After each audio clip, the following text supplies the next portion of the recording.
प्रणाम। मैं सार्थक रंजन, पप्पू यादव जी का पुत्र, और मैं नहीं चाहता था कि हमारी मुलाकात ऐसे हो, पर जैसे पापा कहते हैं कि समय और परिस्थिति के सामने किसी का बस नहीं चलता है, तो प्रणाम स्वीकार करिए मेरा।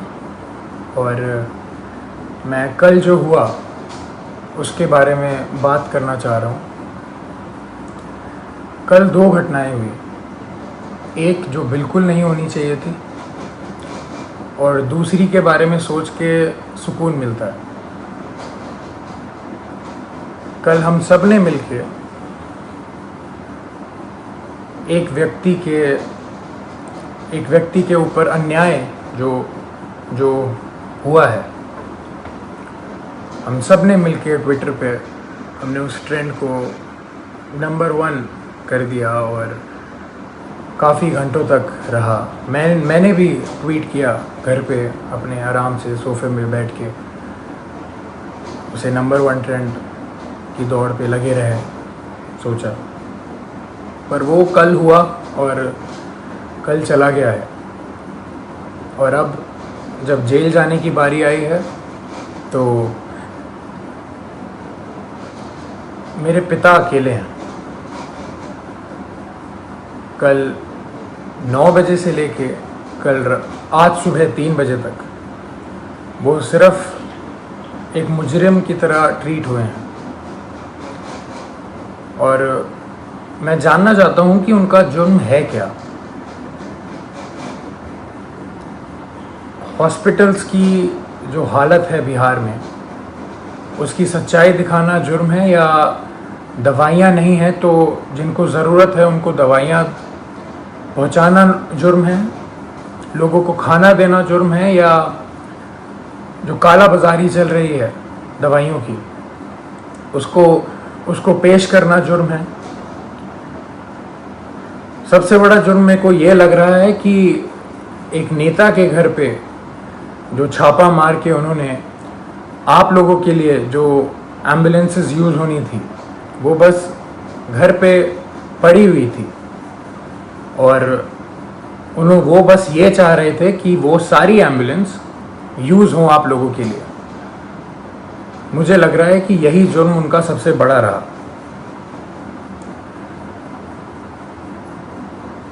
अपना परिवार छोड़ के उन्होंने बिहार के हर एक परिवार के लिए काम करना सही समझा। हर एक परिवार की एक भी पुकार अनसुनी ना जाए, उनका बस यही मकसद है। शुरुआत से मैं हर रोज़ बात करता था उनसे, कल के पहले तक हर रोज़, और बस एक ही चीज़ पूछता था मैं उनसे कि क्या आपकी तबीयत ठीक है, क्योंकि मैं भी घर पे बैठ के आराम से आप लोगों की तरह बस देखता था कि वो उनकी वीडियोस कि कभी वो कोविड वार्ड में जा रहे हैं, पेशेंट्स के बीच में जा रहे हैं, मुर्दा घर जा रहे हैं, या भीड़ के बीच में खाना दे रहे हैं, या कोई माँ उनसे गले लग के अपने बेटी या बेटे के लिए रो रही हैं। तो मुझे भी यही लगता था, या तो कभी किसी मुर्दा के साइड में खड़े हैं मुर्दा घर जाके, तो वो देख के मेरे को बस यही लगता था कि दूसरी बॉडी मेरे पिता की भी हो सकती है इस महामारी के कारण। और हमेशा जब भी मैं उनसे पूछता था कि पापा मास्क पहन रहे हैं या आप सैनिटाइज कर रहे हैं या कुछ ध्यान रख रहे हैं, तो वो कहते थे कि मुझे कुछ नहीं हो सकता, क्योंकि मेरे साथ पूरा बिहार है, उनका स्नेह है, उनकी दुआ है। और वो आज अकेले बीरपुर में पूरी रात नहीं सोए हैं और अकेले हैं, और जहां उन्हें रखा गया है वो बिल्डिंग किसी भी वक्त टूटने के दम पे है। और जब ऐसा व्यक्ति इतना काम करके, इतनी सच्चाई से काम करके अकेला पड़ जाए, तो बुरा लगने वाली बात है ये कि उन्होंने हर एक घर के लिए अपना घर छोड़ा है, अपने घर की जिम्मेदारियां छोड़ के आप सबके बीच रहने का संकल्प लिया,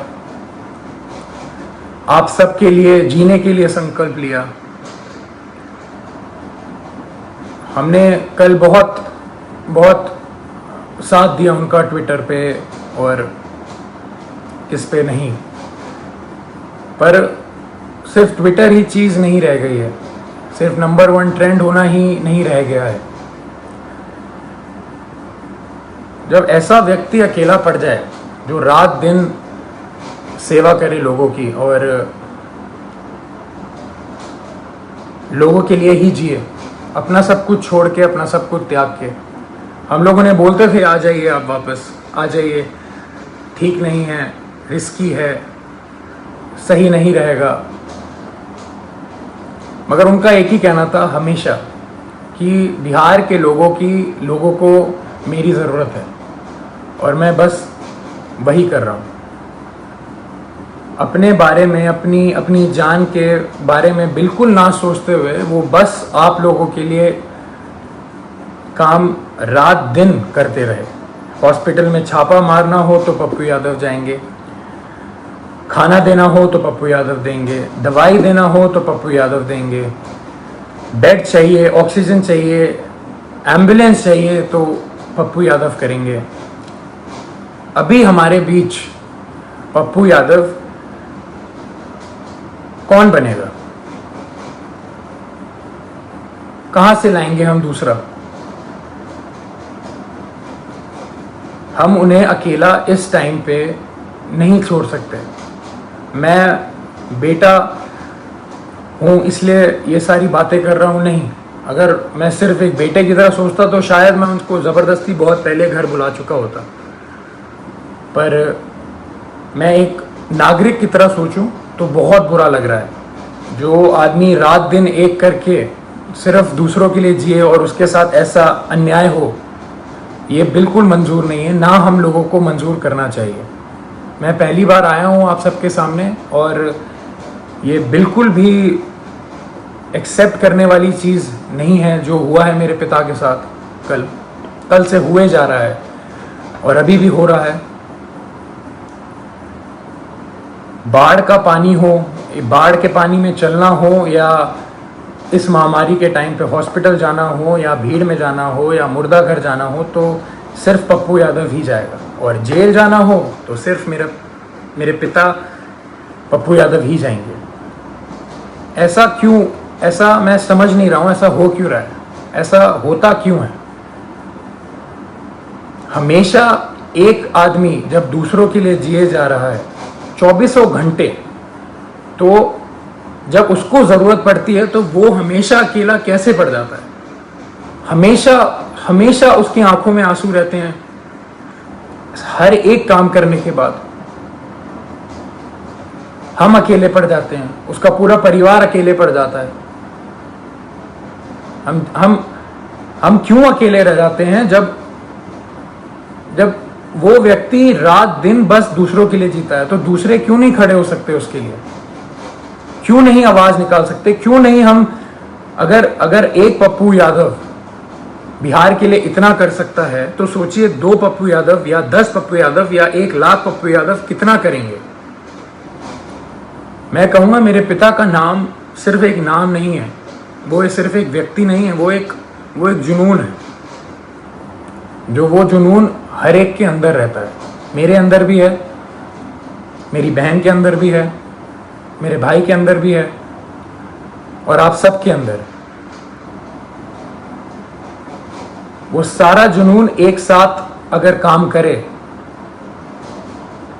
तो हमारा जो पहला पप्पू यादव है वो कभी अकेला नहीं पड़ेगा। मैं दिल से खुशगुजार हूँ आप सबका कि हम सब ने कल बहुत बहुत प्यार दिया, बहुत स्नेह दिया मेरे पिता को, पर अभी रुकने की बारी नहीं है। उनको अभी तक हरास किया जा रहा है। जैसे कल रात से वो सोए नहीं हैं, खाए नहीं हैं, उनको दवाइयाँ उनको दवाई खानी होती है, उनको शुगर है, उनका 1.25 महीने पहले ऑपरेशन हुआ है, राइट पैर की नसें उनकी वीक हैं, तो खून सर्कुलेशन नहीं होता है उनके राइट पैर में अच्छे से। और किस जुर्म में ये सज़ा उनको दी जा रही है, मैं ये पूछना चाहता हूँ। और जिनकी वजह से हो रहा है वो बहुत अच्छे से जानते हैं कौन कौन है, और ये बिल्कुल ना समझें कि किसी को नहीं पता है कि किसकी वजह से हो रहा है ये और क्यों हो रहा है। यहाँ कोई बच्चा नहीं है और कोई डरा हुआ नहीं है।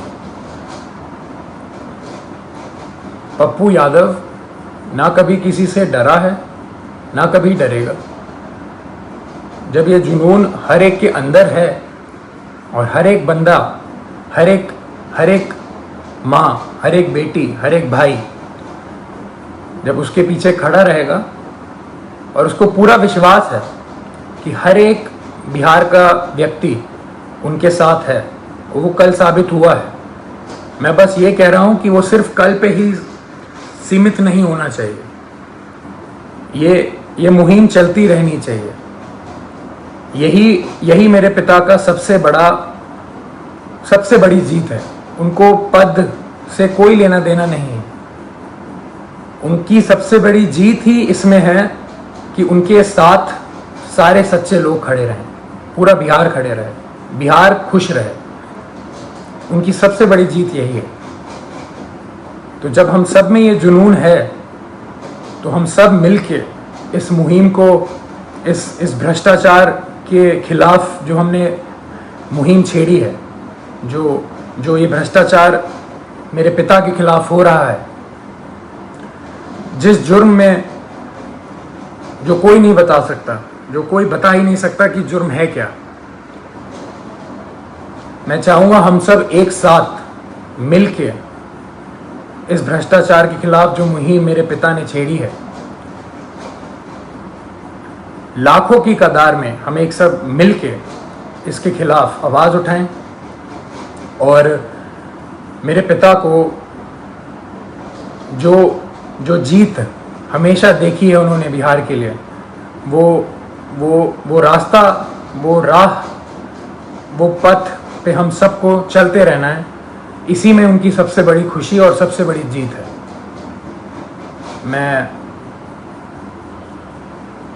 मैं बहुत खुश नसीब महसूस करता हूँ कि मैं अभी यहाँ बैठ के आपके सामने ये सब बोल पा रहा हूँ। ये मेरे पिता का संघर्ष ही है जो इतना प्रेम उन्हें मिलता है, और उनके नाम की वजह से मैं यहाँ पे बैठा हूँ तो आप सबके बीच में मेरी आवाज़ जा पा रही है। उनके संघर्ष को हम सबको मिलके उसकी आग को उठा के ही रखना है, बुझने नहीं देना है। प्रणाम।